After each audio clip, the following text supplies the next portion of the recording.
My name is Ben Vaughn. I'm the Vice President of Analytics Services at Brewster Consulting Group, and we'll be giving this presentation on reducing waste in manufacturing processes. There we go. So quick before we get started, just some quick housekeeping. First off, thanks for joining us. As I said, in this webinar, everyone's going to be muted, but if you have any questions, feel free to use the chat to ask any questions you may have. There's also a Q&A function that you can use as well. And then before we get started and get going, just a quick test. Can everyone hear and see me okay? I'm just going to check the chat, make sure we're all good.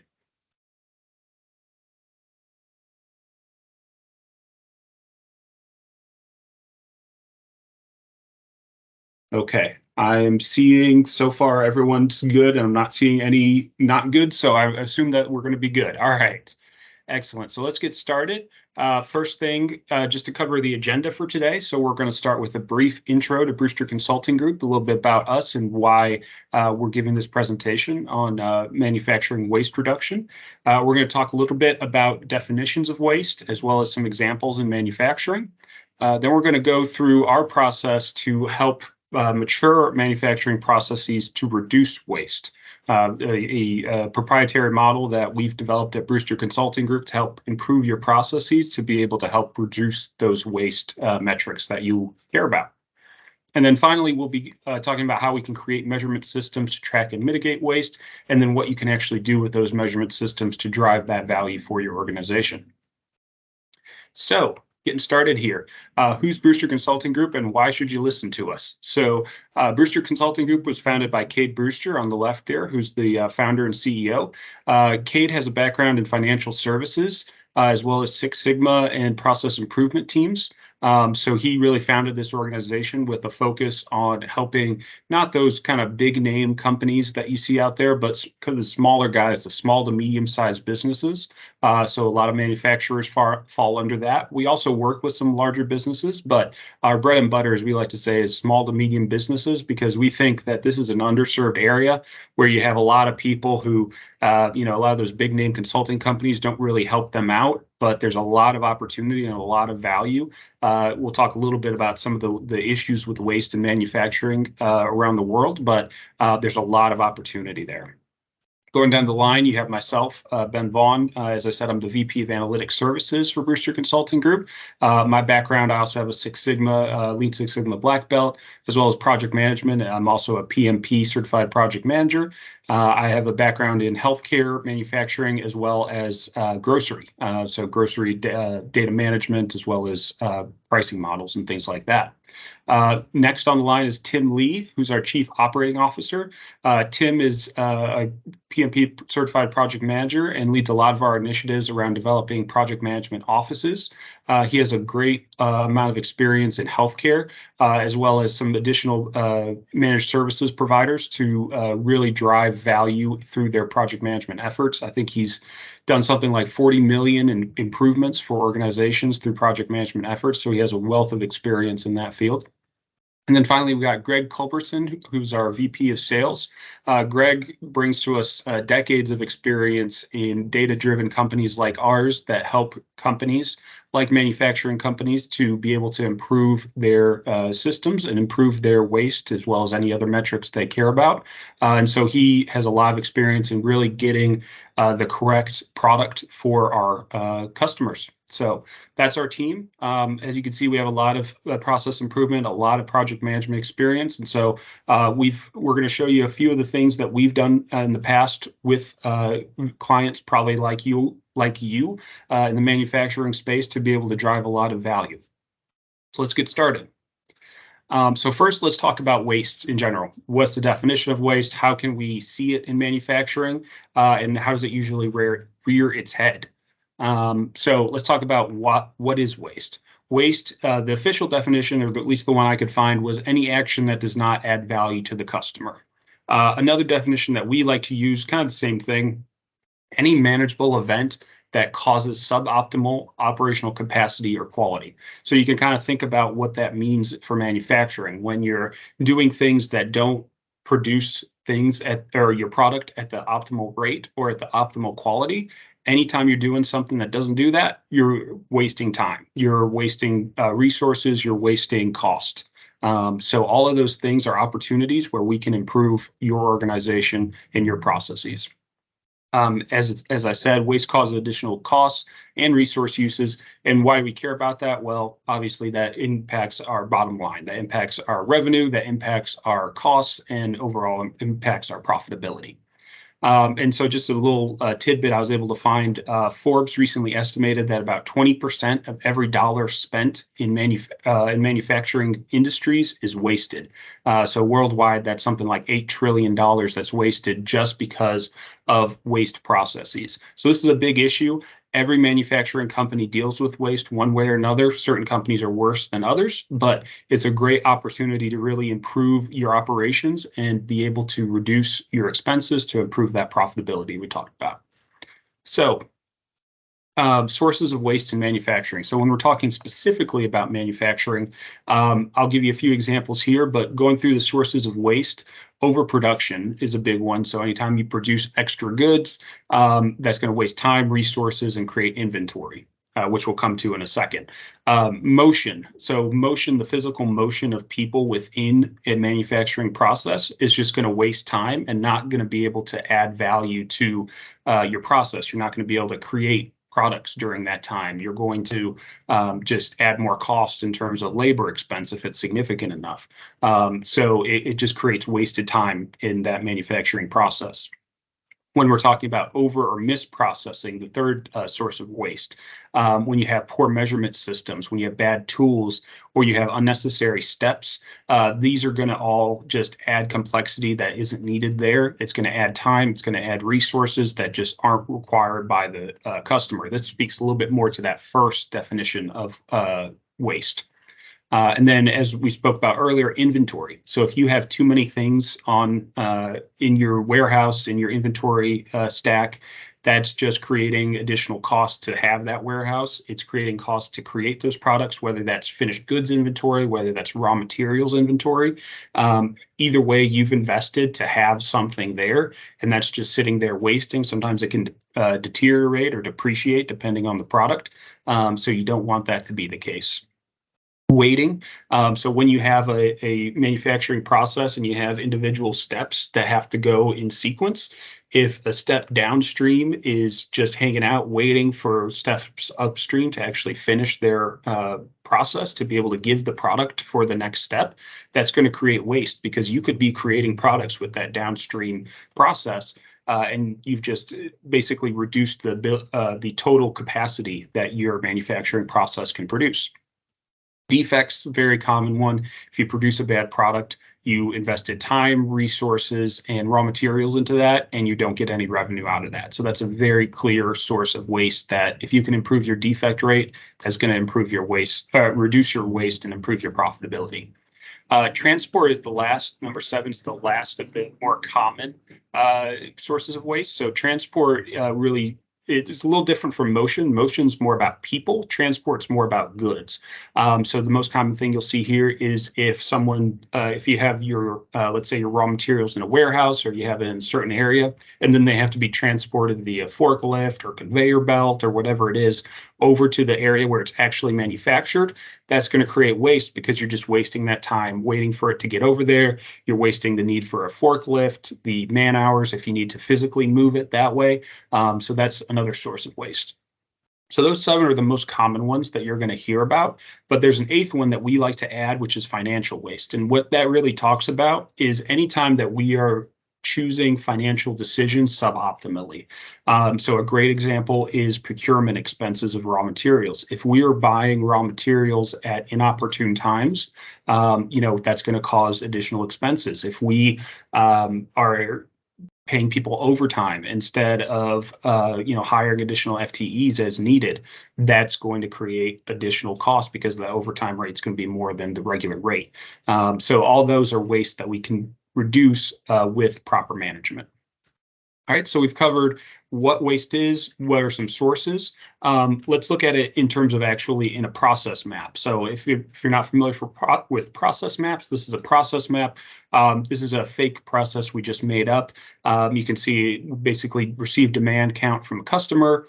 We procure raw materials, we ship it to the warehouse, transport it to the staging area, transport it to the manufacturing floor. We get a demand count, prepare raw materials, add a stamp, machine the goods, and then ship goods, to the customer. But I've also highlighted 4 areas in this process map that actually show waste.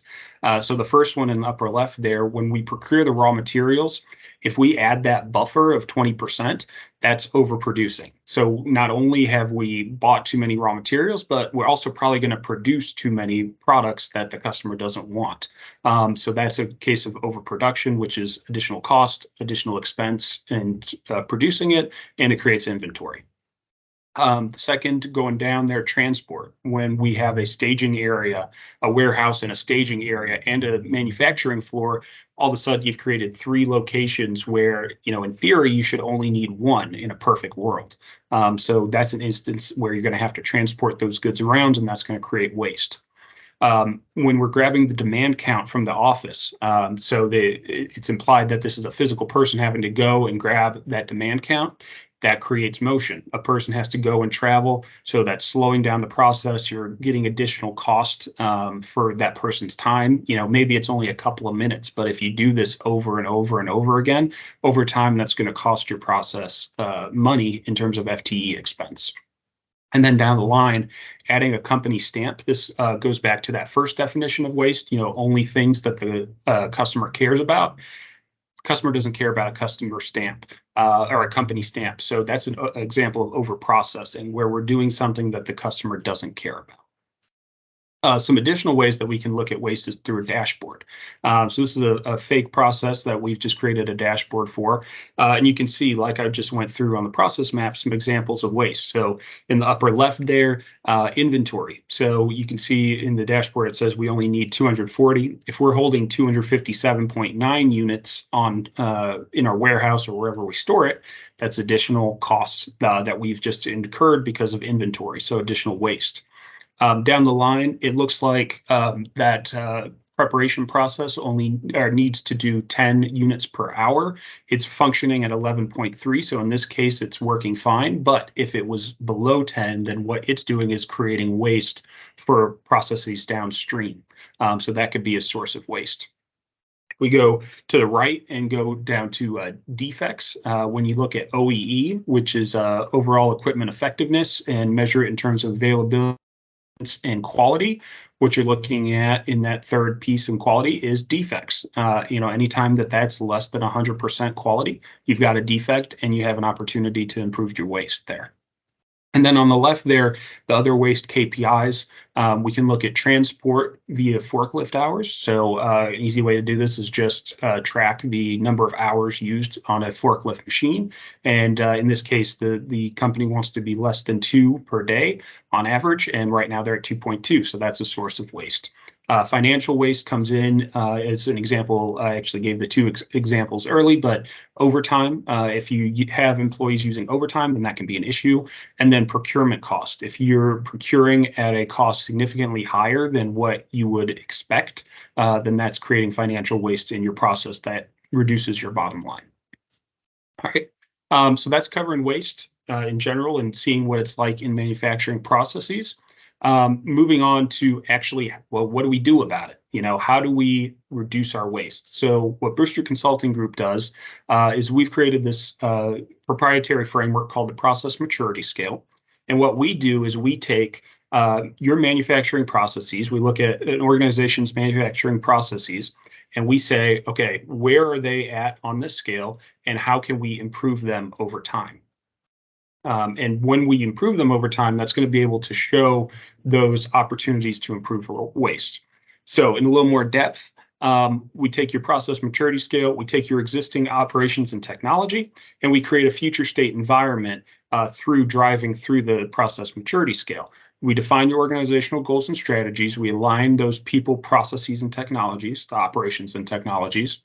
We identify those key processes, and then we move them along the process maturity scale.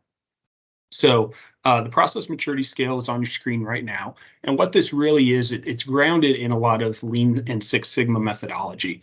But really what we're looking at is a process. At first, we want to be able to define it. We want to be able to understand ownership and just understand what's going on there. As we mature and as we grow within the process, then we can start to do things like measure certain things in the process. We can standardize, we can measure defects, obviously a source of waste. That comes at that level 4 and 5 processes.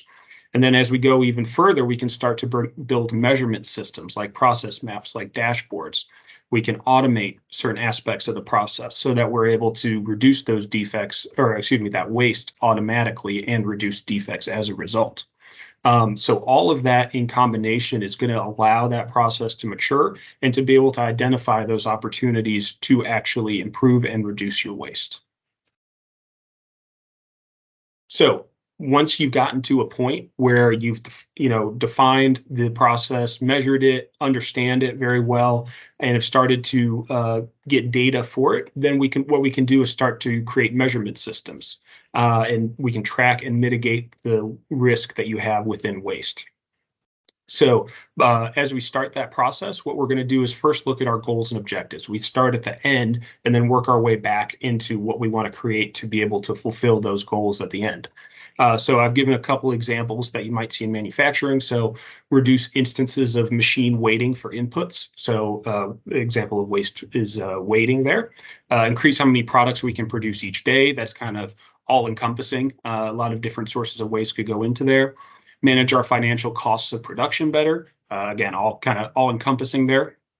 And then identify and eliminate any unnecessary steps in the process, probably related to over-processing, but could be other steps, could be motion, could be transport, et cetera, et cetera.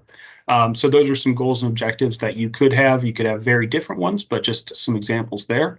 And then from there, what we want to do is clearly define the subject matter experts and the owners. And the reason that we do this is because this is going to allow us to identify who knows the process the best and who can we talk to actually understand what's going on. Not what's going on in theory, but what's really going on the shop floor, on the manufacturing floor, to be able to distill down where those sources of waste are coming from. So in this example, very common set of people, the owner can be the production manager, and subject matter expertise are typically going to be the frontline employees. Sometimes it'll be the operations manager, but anytime you can get closer to the people who are actually doing it, that is where you want to be. All right, so the first thing that we like to do is create a process map. Usually that's a great place to start because that's going to allow you to really define and measure that process really quickly. And the way that you do this, as I kind of just mentioned, is talk with the people who are actually doing it. You don't want to start with the CEO or the COO or the vice president of operations. You want to go to the people who are actually doing it, because we find in a lot of times with organizations, the understanding that the executives have of what's going on is very different from the reality. An example that I talked about earlier, and this is the same process map we spoke about earlier, is that 20% buffer.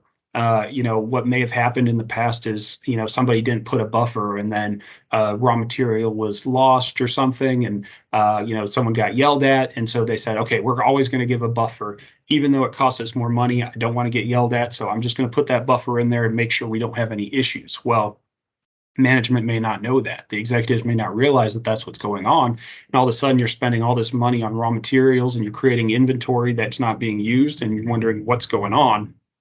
That's what's going on. So actually talking to those subject matter experts on the front line allows us to create the most accurate process map. So we're able to create this process map and understand each aspect of it.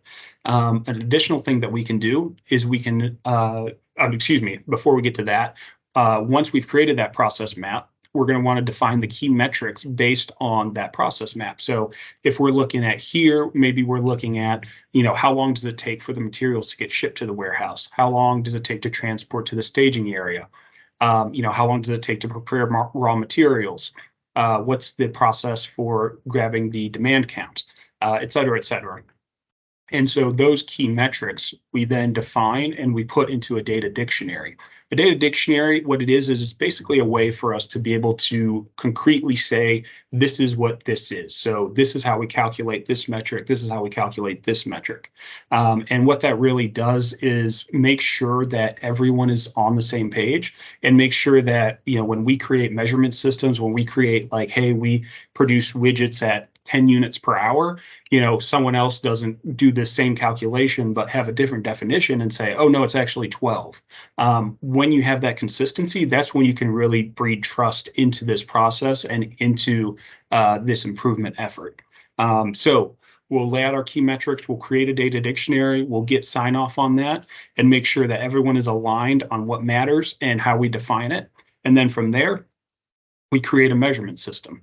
And so this is the same dashboard we saw before, but just to show it again, we can look at what matters. So for this organization, or at least this page in the dashboard, they care about waste. So we're looking at the various types of waste. So we have, as we spoke about earlier, we're talking about raw material, inventory waste. We're talking about weighting. We're looking at defects. We're looking at transportation, all those sorts of sources of waste that we can measure and manage with this. So when we have this measurement system, it allows us to understand what's going on, really have a full understanding of what's going on with our process and get us to a really good place in the process maturity scale. So you got a dashboard or you got a measurement system, you feel good about the process. What do you do with it? Well, that's where the fun part comes in. So this is kind of based on Six Sigma methodology. So we've defined, we've measured, we've defined with a process map, we've measured with the dashboard. Now we have to analyze, we have to improve, and then typically with DMAIC, we're going to close, but we're going to talk about iterating. So when we analyze, we're going to review those created measurement systems and try to find where we're not hitting our metrics. And then we're going to take those times and analyze the trends. Maybe it's a day of the week that we're having issues. Maybe it's an hour of the day. Maybe it's certain operators or managers. Maybe certain people are doing things certain ways that are creating waste for some managers. Other managers are not doing that way, and there's not waste created. So with that, we're going to be able to then say, okay, here's why, when it's happening, why is it happening then? And that's going to allow us to identify the root causes of failures. Sometimes you'll have to employ some Six Sigma methodology, some sort of framework there to be able to identify that root cause, but you will be able to identify that root cause from that data. And then from there, you improve, you fix that root cause. You develop those improvement plans, Lean or Six Sigma improvement plans, fix those underperforming metrics or areas. Sometimes that's going to be of change in the process. Maybe that's going to be talking to a manager and training, various ways. It all depends on the situation. And then from there, we're going to measure and track the results of the projects via the created measurement system. So if you improve, let's say, our process on Sundays, then you're going to be able to see that improvement over time. You're going to be able to track that in your dashboard and make sure that we're seeing the intended problem being resolved. And if you don't see that, or if you do see that and you still have issues, which everybody does, has more than one issue with their processes, then you just iterate. You go, and once you're satisfied or you feel like there's more issues within that one problem that you've already solved, find those new goals, find those opportunities to reduce waste, and then measure it again. If you need to create another dashboard for another issue, do that, analyze it again, and improve it again. And over time, you're going to slowly chip down that waste level and slowly continue to improve that profitability, reduce your expenses, produce better outputs, have fewer defects, all that good stuff. And you're going to create a better operational process with reduced waste. So I believe, yep, that's everything for today. I wanted to keep this quick, so I appreciate everyone's time today to join our webinar. So really our purpose here is to get value for you guys to be able to take what you've learned here, take our process, take our ideas, and be able to employ that in your organization. Now, if you are sitting there and you're thinking, hey, we'd love to do this. We need to do this. We have so much waste that we need to improve on, and so much opportunity, but we don't have the skill sets, we don't have the resources, we don't have the time. Then we can help with that. We have a lot of capabilities, a lot of opportunities to help your organization to be able to use this process to take your issues and resolve them using this process maturity scale, using dashboards, using process maps, and full Lean Six Sigma methodology to be able to improve your organization, your operations, and ultimately improve your bottom line. If that's something that would be helpful, there's a QR code here on this slide. You can just go ahead and scan that, and it'll take you to a page where you can schedule some time with us. And we'll get started and give you a free consultation about, hey, here's what we think after we understand your process and what the issues you're doing. Here's how we'll help you, and here's how we can improve your team and your operations. So all that said, I appreciate all y'all being here. I know it's Friday afternoon, so wish y'all a great rest of the day and a great weekend.